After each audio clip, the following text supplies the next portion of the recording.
Welcome to the Coast to Coast podcast, brought to you by Play Picks and the Lines, coming to you from the West Coast. Josh Lander, joined by my guy Nate Weitzer on the East Coast. We have our favorite video of each and every weekday up for you, the player props vid, as we took a little night off with just one game on the slate on Thursday night. We are back with a full 12 gamer tonight and some really good options here for you guys. Make sure you did check out Nate's great article up on playpicks.com as well, with some best bets and player props in there for you.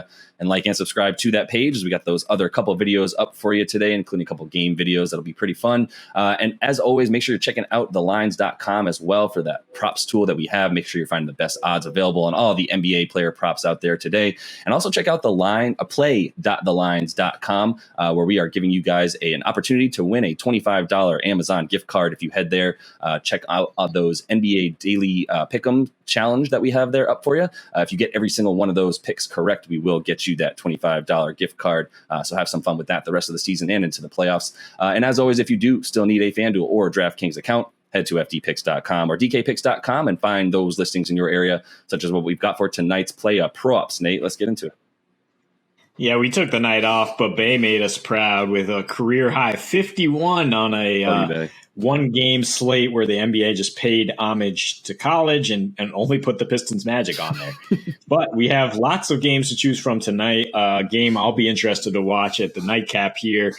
Bulls at Suns, and you'd think I'm going with DeMar DeRozan, but for the first time this season, we're going with his running mate, Zach LaVine, who has much more favorable odds at a lower scoring prop, 24.5. That's minus 104, and for him to hit 3 threes is minus 102 at FanDuel. Very juicy odds there. He's probable with a back injury that apparently hasn't limited him in his last 5. He's averaging nearly 28 points per game, 30% usage rate.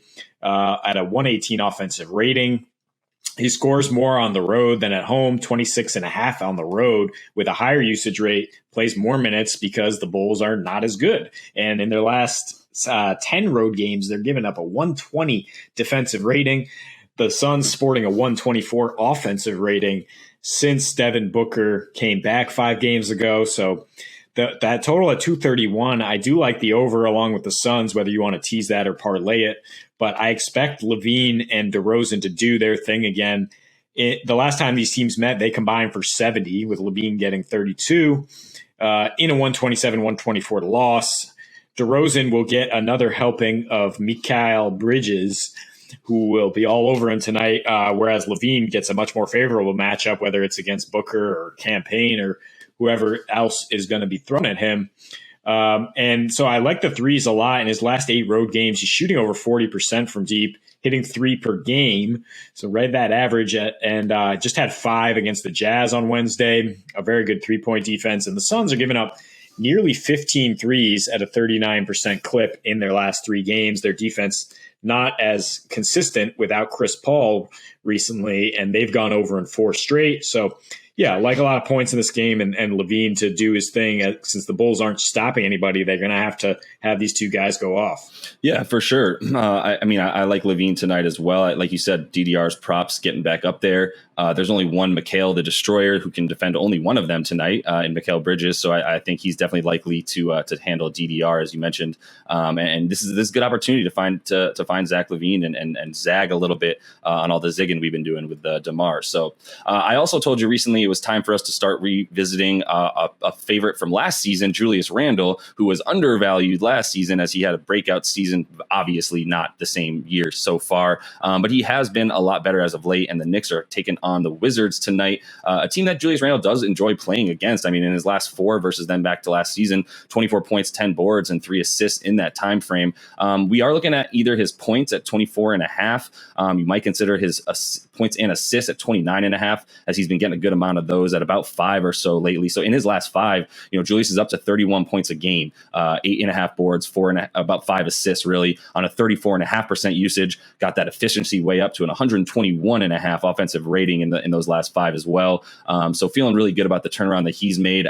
I've been watching the Knicks games, obviously, because I'm a masochist, honestly. And I've just been watching them going, wow, Julius Randle looks like Julius Randle again. He's not getting caught in these random moments where he's just stuck at the elbow and getting double and triple teamed and has no idea where to go with the ball or what to do with it. He's making decisions a lot more quickly and just full speed downhill to the rim. One of the biggest, strongest, fastest guys in terms of the combination of athleticism there in the league. So I think he's going to be giving that Washington team a lot of trouble, who, they give up a ton of points to the opposing power forwards, at fifth most points per game at 22 or so. And they're just bad on defense once again.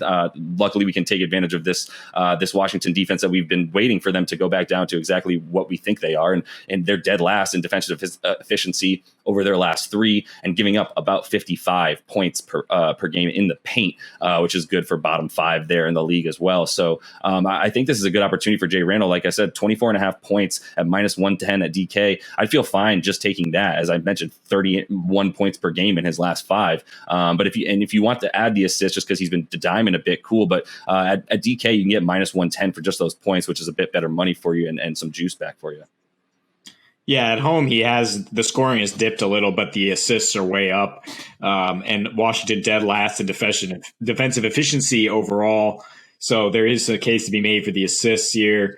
But yeah, Kyle Kuzma now playing all the minutes at power forward for Washington. It's really more about their struggles for me than that Jay Randall's been going off.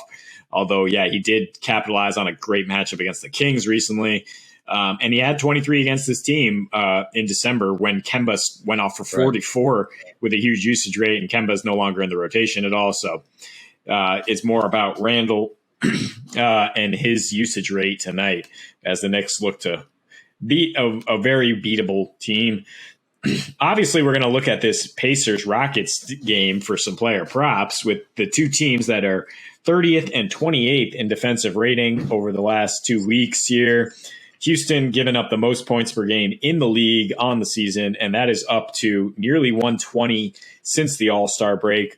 So Tyrese Halliburton is who I'm going with after he had just 4 points in a blowout, a 32-point loss to the Pacers where he played limited minutes, but in his last five, still averaging 21, 4 rebounds, and 10 dimes. And he's just become a much bigger part of his team, even with the Pacers. I mean, they traded for him for a reason. They want him to run this team. So even when Malcolm Brogdon's out there, which he's expected to play tonight, Halliburton's getting 15.5 points, nearly 9 dimes, and 5 rebounds. So that gets you right around the 30.5 PRA that he's at tonight at minus 110.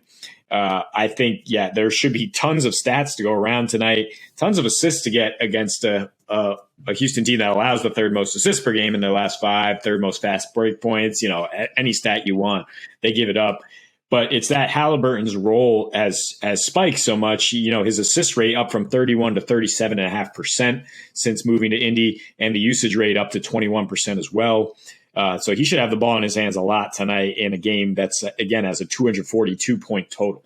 Yeah, no, I'm fine with that. And I'm not worried about, Malcolm Brogdon being back. He's been back for the last 3 games. And outside of that disgusting loss to Memphis, that Indy, you mentioned, that 32-point blowout where he had 4 points, even in those first 2 against Atlanta and San Antonio, both also bad defensive teams, not maybe as bad as the Rockets, but still very bad. And he still got over that mark, 25, 10 and 2, 19, 10 and 2.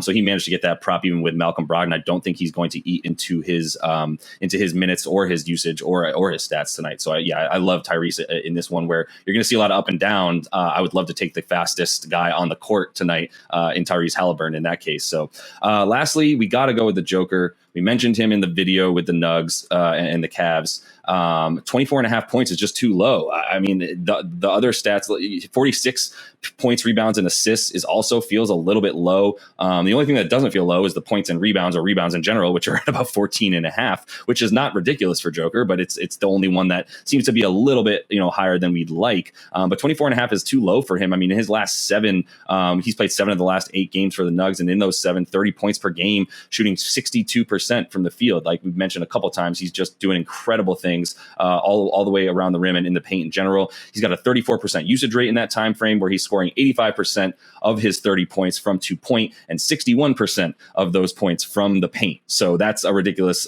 stat right there, scoring 61% of his points from the paint, as he's still putting the ball up about 18. He's shooting the ball about 18 times a game right now over those last 7 games. Cleveland, we talk about them as well. They are bad now on defense, as they used to be really, really good in their last 7, the over is 5-1 in that, to 5-1-1 in that time frame. 1-5-1 against the spread are they as those underdogs in those last 7. And their defensive rating is at 117, whereas it used to be 106, right? And we know Jared Allen's out as well, which is also why they're allowing now in those last 7, 51.5 points in the paint. As we mentioned, that's exactly where Joker wants to score from. Evan Mobley, God love him, is not Jared Allen yet, and probably won't be that same exact, playing the 5 and playing the center stopper that he is. Another reason why, by the way, Cade Cunningham should be considered for that Rookie of the Year. At any rate, this is going to be a game for Cleveland where they're going to struggle to stop Joker all over the place. He's going to get what he wants, when he wants, and where he wants it. So I would take either the 24.5 points. I like it at -105 at DK, which is great odds. But if you think he's also going to be, more so putting up those ancillary stats, the 46.5 PRA is also low for Joker, which he's probably one of the only people in the league you can say that for. Yeah, and I don't understand the way these odds are set. If you're saying Denver's only -3 and you're expecting a close game that the total keeps rising, why only -105 for the Joker? Again, it's books just looking at the whole body of work for the Cavs instead of what they've done lately. And lately, in their last 7, they're giving up the 4th most points per game and 2nd most rebounds per game, 19 boards to centers. Just got ravaged for 35 points by Embiid. For Joker to get 30 points is definitely not out of the question here. He's averaging that in his last 7, and 30 points in a win gets you +400 at FanDuel. I have no problem with that 4-1 money right there, and just hoping that the Cavs score enough to force Joker to do his thing, because he'll do whatever's needed to get that win. Definitely. And they've shown propensity even at home lately against the Clippers and 76ers. The Cavs did stick around. They beat the Clippers, scoring 120, lost to the 76ers, scoring 114. So I think this, the Nuggies are definitely at least a little bit tired and ready to get home from this road trip. So this should be at least a closer game than otherwise would have been expected. And then, you've got to think Joker is going to continue to be in there playing 30 to 32 minutes a game as well. So that is all the time we have for you in this one. Make sure you are liked and subscribed to that page. You can check out those other couple videos we have up for you today. And until we see you next, happy betting.